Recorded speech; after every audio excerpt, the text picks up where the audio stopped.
Deep seek ఎక్కడ చూసినా సరే డీప్ సీక్కు సంబంధించినటువంటి వార్తలు. చైనా తయారు చేసిన ఆర్టిఫిషియల్ ఇంటెలిజెన్స్ వ్యవస్థ ఒక్కసారిగా మొత్తం ప్రపంచవ్యాప్తంగా వార్తలు విస్తృతంగా హల్చల్ చేస్తూ ఉన్నాయి. చైనా తయారు చేసిన ఆర్టిఫిషియల్ ఇంటెలిజెన్స్ వ్యవస్థ ఆ దెబ్బకు ఒక్కసారిగా Google, Microsoft, open AI, meta, Google Gemini, cloud AI ఇలాంటి వాళ్ళందరూ గడగడ వణికిపోయినటువంటి పరిస్థితి.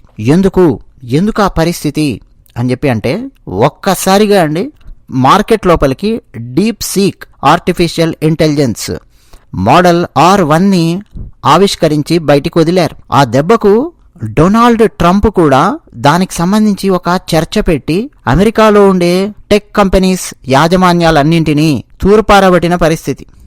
ఏం చేస్తున్నారా మీరందరూ? ఒక పక్క చైనా వాళ్ళు చాలా తక్కువ డబ్బులకి డీప్ సీక్ అనే ఆర్టిఫిషియల్ ఇంటెలిజెన్స్ వ్యవస్థను దింపారు, మీరేమో బిలియన్ల కొద్ది డాలర్లు ఖర్చు పెట్టి ఏంటేంటో చేస్తున్నారు, కాస్త బ్రెయిన్ వాడండ్రా అని చెప్పి డైరెక్ట్గా కాదు కానీ ఇండైరెక్ట్గా దాదాపు తిట్టిపోసిన పరిస్థితి. అన్నట్టు పోయిన వారం అండి డొనాల్డ్ ట్రంప్ ఎప్పుడైతే అధ్యక్ష బాధ్యతలు స్వీకరించాడో అదే రోజు జనవరి 20వ తేదీ అదే రోజు చైనాలోని హ్యాంగ్జౌ నగరంలో డీప్ సీక్ అనే ఆర్టిఫిషియల్ ఇంటెలిజెన్స్ సంస్థ తన ఏఐ మోడల్ R1ని ప్రజల ముందుకు తీసుకొచ్చింది. కాకపోతే మనందరం డొనాల్డ్ ట్రంప్ ప్రమాణ స్వీకార కార్యక్రమాన్ని చూడడము, డొనాల్డ్ ట్రంప్ ప్రమాణ స్వీకారం చేస్తూ ఏమేం మాట్లాడుతున్నాడు, ఆయన ఇచ్చే స్టేట్మెంట్స్ ప్రపంచం మీద ఏ విధంగా ఇంపాక్ట్ చూపించబోతూ ఉన్నాయి, దీని మీద మన కాన్సన్ట్రేషన్ పెట్టాం.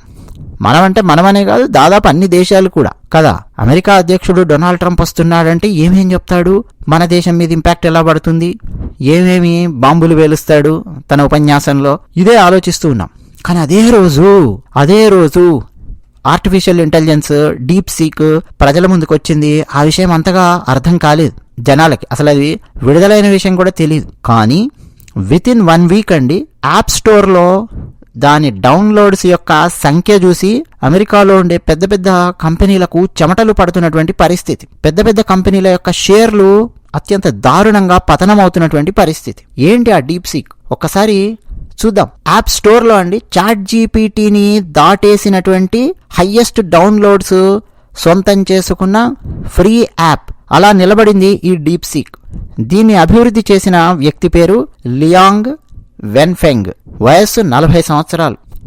చైనాలోని దక్షిణ ప్రాంతంలో గువాంగ్ డాంగ్లో జన్మించాడు లియాంగ్ వెన్ఫెంగ్. ఐటీ ఇంజనీరింగ్లో బ్యాచిలర్ డిగ్రీ చేశాడు. 2007లో బ్యాచిలర్ డిగ్రీ చేశాడు, అది కూడా ఇన్ఫర్మేషన్ అండ్ కమ్యూనికేషన్ ఇంజనీరింగ్లో మాస్టర్స్ చేశాడు. 2015లో అతడు అంటే లియాంగ్ హై ఫ్లయర్ అనే హెడ్జ్ ఫండ్ కంపెనీని స్టార్ట్ చేశాడు. అది computer based stock trading company. దానికి అవసరమైనటువంటి స్ట్రాటజీస్ రూపొందించడానికి లియాంగ్ ఆర్టిఫిషియల్ ఇంటెలిజెన్స్ మీద కాన్సంట్రేషన్ పెట్టాడు. ఆర్టిఫిషియల్ ఇంటెలిజెన్స్ రూపకల్పనకు అత్యంత శక్తివంతమైన చిప్పులు కావాలి కాబట్టి 2021 సంవత్సరంలో 10,000కు పైగా ఎన్విడియా H800 చిప్పులను కొనుక్కున్నాడు. ఇది ఇప్పుడు చాలా పెద్ద చర్చకు వస్తున్నటువంటి అంశం. ఈ పాయింట్ బాగా అండర్లైన్ చేసుకోండి. ఎన్విడియా H800 చిప్స్ 10,000 చిప్స్ కొనిపెట్టుకున్నాడు 2021లో. ఆ టైంలో ఆ లియాంగ్ చుట్టుపక్కన ఉన్న వాళ్ళందరూ పిచ్చిపట్టిందారా నీకు అని చెప్పి అనడం మొదలెట్టారు. ఎందుకు అని చెప్పి అంటే, ఒరే దీని పని అయిపోయిందిరా, ఎన్విడియా పని, దీన్ని మించిన తాతలు, దీన్ని మించిన అద్భుతమైన చిప్పులు యుఎస్ఏలో ఉండే కంపెనీలు తయారు చేస్తూ ఉన్నాయి. ఆ చిప్పులతో ఆర్టిఫిషియల్ ఇంటెలిజెన్స్ డిజైన్ చేస్తూ ఉన్నారు యుఎస్ఏలో ఉండే పెద్ద కంపెనీస్. నువ్వు ఈ ఎన్విడియా చిప్పులు కొనుక్కొని ఏఐ తయారు చేస్తాను అని చెప్పి కూర్చున్నావేంటి, చాలా అవుట్డేట్ అయిపోతావు, అసలు ఎవడు పట్టించుకోడు అని ఇతన్ని గేలి చేశారు. కానీ అతడి బ్రెయిన్లో ఏముందో అతనికి తప్ప ఇంకెవరికి తెలియదు కదా. అదే మరి లియాంగ్ డెఫినెట్గా ఇది ప్రపంచాన్ని మార్చబోతోంది, ఒక ఛాలెంజ్ విసిరబోతోంది డీప్ సీక్ అని చెప్పి ఆలోచించాడు. ఇక తాను ఏమనుకుంటున్నాడో అది అర్థమయ్యేటటువంటి వ్యక్తులకు కొద్దిమందికి మాత్రమే తాను చెప్పి, అంటే తాను తీసుకున్నటువంటి వాళ్ళల్లో ఇక పని స్టార్ట్ చేశాడండి.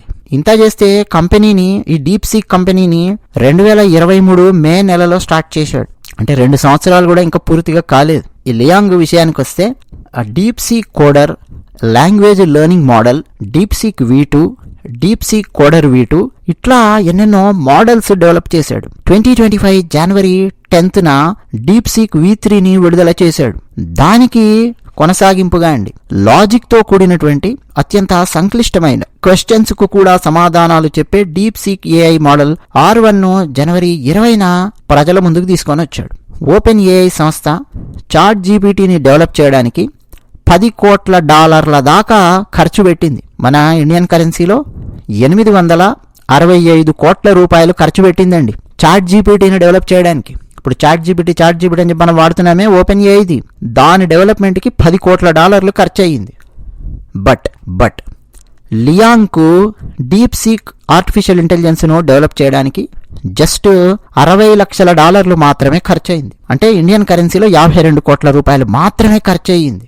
ఎక్కడ చాట్ జీపీటీకి 865 కోట్ల రూపాయలు అంటే $10 కోట్ల ఎక్కడ $60 లక్షల డీప్ సీక్ అంటే అంత తక్కువ డబ్బులతో డెవలప్ చేశాడు. కంప్యూటింగ్ సామర్థ్యాన్ని కూడా ఈ డీప్ సీక్ చాలా తక్కువగా యూస్ చేసుకుంటుంది. For example open AI, meta ఇవన్నీ 16,000 లేదా అంతకంటే ఎక్కువ అడ్వాన్స్డ్ చిప్పులతో కూడినటువంటి సూపర్ కంప్యూటర్స్తో ఆర్టిఫిషియల్ ఇంటెలిజెన్స్ చాట్ బాట్స్కి అది ట్రైనింగ్ ఇస్తూ ఉంటే ఏది ఓపెన్ ఏఐ కానీ మెటా కానీ, డీప్ సీక్ కేవలం 2000 ఓల్డ్ చిప్స్తో అంతే పవర్ఫుల్గా పనిచేస్తుంది. అర్థమవుతుందండి? కొంచెం టెక్నికల్గా అర్థం చేసుకోవడానికి ట్రై చేయండి. 16,000 అడ్వాన్స్డ్ చిప్స్ పెట్టి సూపర్ కంప్యూటర్స్తో ట్రైనింగ్ ఇప్పించి ఓపెన్ ఏఐ కానీ మెటా కానీ ఏఐ చాట్ బాట్లకు ట్రైనింగ్ ఇప్పించి పనిచేస్తున్నారు. 16,000 అడ్వాన్స్డ్ చిప్స్, ఇతను 2,000 ఓల్డ్ చిప్స్ యూస్ చేసి అంతే పవర్ఫుల్గా తయారు చేశాడు. పనితీరులో దాదాపు అన్ని ఏఐలతో ఈక్వల్గా ఉంది అని చెప్పి ఇప్పటికే అండి ప్రపంచవ్యాప్తంగా కన్జ్యూమర్స్ అందరూ ప్రశంసలతో ముంచెత్తుతూ ఉన్నారు. లాజికల్ రీజనింగ్ టెస్ట్ స్కోర్ ఆ రిజల్ట్స్లో డీప్ సీక్ చాట్ జీపీటీని, క్లౌడ్ ఏఐని 7 నుంచి 14 ఆ డిఫరెన్స్తో ఓవర్కమ్ చేసింది అని చెప్తున్నారు. అలాగే అత్యంత క్లిష్టమైన మ్యాథమెటికల్ సమస్యలు వాటన్నింటినిస్తే చాట్ జీపీటీ కంటే 78%, అలాగే అత్యంత క్లిష్టమైన మ్యాథమెటికల్ ప్రాబ్లమ్స్ని సాల్వ్ చేయడానికి చాట్ జీపీటీ 78% పవర్ఫుల్గా పనిచేస్తే డీప్ సీక్ 92% పవర్ఫుల్గా పనిచేస్తోంది అన్నది ప్రస్తుతం ప్రూవ్ అయ్యింది. దెబ్బకండి డొనాల్డ్ ట్రంప్ ఇక కుతకుతలాడిపోయాడు. డీప్ సీక్ ఒక రేంజ్లో మార్కెట్ని ముంచెత్తుతుంటే అమెరికన్ పరిశ్రమలన్నింటినీ ఒక్కసారి తట్టి లేపుతున్నట్టుగా డొనాల్డ్ ట్రంప్ మాట్లాడాడు. ఆర్టిఫిషియల్ ఇంటెలిజెన్స్ మీద పోటీ పడడంలో విజయం సాధించండి, దాని మీద కాన్సంట్రేషన్ పెట్టండి, ఆర్టిఫిషియల్ ఇంటెలిజెన్స్ మోడల్స్ డెవలప్మెంట్కి ఇట్లా కోట్లాది డాలర్లు, $100 కోట్ల ఖర్చు చేయడం మానేయండి, తక్కువ ఖర్చుతో అంతే సామర్థ్యాన్ని సాధించడానికి ప్రయత్నం చేయండి, కోట్లాది డాలర్లు బూడిదలో పోసి ఏదో చేశామని చెప్పి అనకండి. చూస్తున్నారు కదా డీప్ సీక్ డెవలప్ చేసిన R1 చాలా పవర్ఫుల్గా పనిచేస్తోంది అని చెప్పి డొనాల్డ్ ట్రంప్ ఒక రకంగా ఆ డీప్ సీక్ని అప్రిషియేట్ చేస్తూ అమెరికన్ సంస్థలకు నెత్తి మీద మొట్టికాయ వేసినట్టుగా మాట్లాడాడు. అలాగే open AI chief Sam Altman ఆయన కూడా అండి ఎక్స్ వేదికగా ఆయన ట్వీట్ చేశాడు. ఏమని? డీప్ సీక్ డెవలప్ చేసిన R1 మోడల్ చాలా అద్భుతంగా పనిచేస్తోంది అని చెప్పి. సో అంతేకాకుండా ఈ రంగంలో మాకు ఒక కొత్త పోటీదారు వచ్చాడు డీప్ సీక్ అని చెప్పి మాకు చాలా ఉత్సాహం వేస్తోంది అని చెప్పి కూడా రాశాడు. ఒక కాంపిటీటర్ వచ్చాడు మాకు అని చెప్పి ఓపెన్ ఏఐ చీఫ్ అన్నమాట. అన్నట్టు ఈ డీప్ సీక్ దెబ్బకి ఒక్కటే రోజులో ఎన్విడియా కంపెనీ షేర్లు 17% క్షీణించాయి. మామూలుగా మార్కెట్ విలువలో చూస్తే 52 లక్షల కోట్ల రూపాయలు ఒక్కటే రోజు ఎన్విడియా కంపెనీ నష్టపోయింది డీప్ సీక్ దెబ్బకు. 52 లక్షల కోట్ల రూపాయలంటే ఏంటి ఒకసారి ఆలోచించండి. మన ఆంధ్రప్రదేశ్, తెలంగాణ 2 రాష్ట్రాల బడ్జెట్ ఇంటూ ఎన్నిసార్లు వేసుకోవాలి, మల్టిప్లై చేయాలి ఒకసారి ఆలోచించండి. 30 రెట్ల 40 రెట్ల ఆలోచించండి. అంత డబ్బు ఒక్కరోజు ఎన్విడియా కోల్పోయిందండి.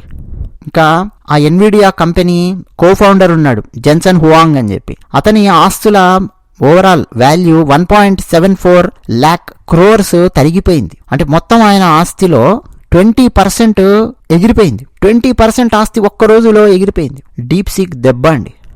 డీప్ సీక్ దెబ్బకు నాస్డాక్ సూచి 3.1%, S&P ఇండెక్స్ 1.5%, నష్టపోయి టాప్ 500 బిలియనీర్స్ దాదాపు 9,35,000 కోట్ల రూపాయలు నష్టపోయారు. ఇక open AI, meta, Google Gemini, cloud AI ఇలాంటివి మనం కొంతవరకు మాత్రమే ఫ్రీగా యూజ్ చేసుకోగలమండి. వీటిలో ఆధునిక వర్షన్స్ ఉపయోగించుకోవాలన్నా, ఎక్స్ట్రా ఫీచర్స్ వాడుకోవాలన్నా మనం ఎక్స్ట్రాగా డబ్బు చెల్లించాలి.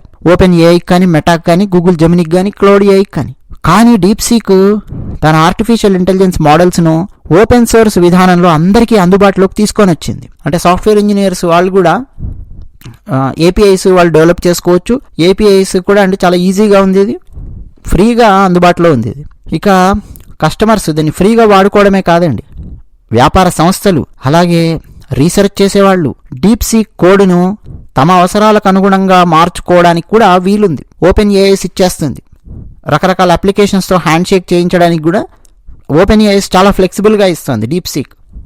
అయితే అప్లికేషన్ ప్రోగ్రామింగ్ ఇంటర్ఫేస్ డేటాకు మాత్రం డీప్సీక్ కొంత డబ్బు వసూలు చేస్తుంది.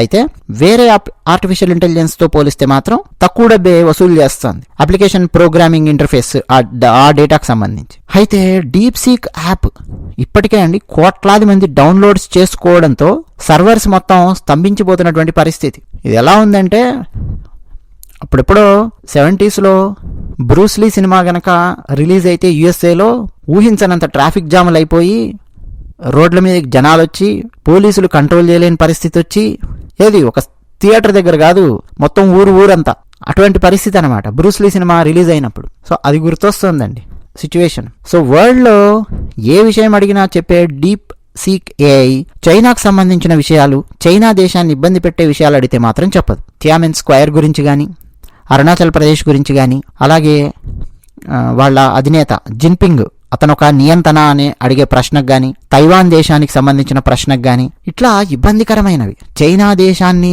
ఇబ్బందిని పెట్టే ప్రశ్నలు, ఇరుకున పెట్టే ప్రశ్నలు ఏమన్నా వేస్తే వాటికి మాత్రం సమాధానం ఇవ్వడం లేదు. అంటే డైరెక్ట్గా నో అని చెప్పకుండా చాలా తెలివిగా, చాలా అంటే చైనా వ్యక్తి ఏ విధంగా సమాధానం ఇస్తాడో ఆ టైపులో సమాధానం ఇస్తూ తప్పించుకు తిరుగుతున్నట్టుగా సమాధానాలు ఇస్తోంది. ఒక చైనా దేశానికి సంబంధించి ఇబ్బంది పెట్టే ప్రశ్నలకు మాత్రం. మిగతా ప్రపంచానికి సంబంధించిన ఏ ప్రశ్న మీరు అడగండి, ఏదన్నా అడగండి, అది చెప్పేస్తుంది. అది మాత్రం ఒకటి యూజర్స్ బాగా హైలైట్ చేస్తున్నారు. బట్ ఎనీవే ఈ డీప్సీక్ మాత్రం ప్రపంచంలో ఒక ప్రకంపనను సృష్టించింది అని చెప్పక తప్పదు. ఇక అమెరికన్ కంపెనీస్ ఏం చేస్తాయి ఏంటి, ఇక భవిష్యత్తులో ఎన్ని ఓపెన్ ఏఐస్ రాబోతూ ఉన్నాయి అన్నది ఇక వేచి చూడాల్సిందే. మరి మీరేమంటారు ఫ్రెండ్స్?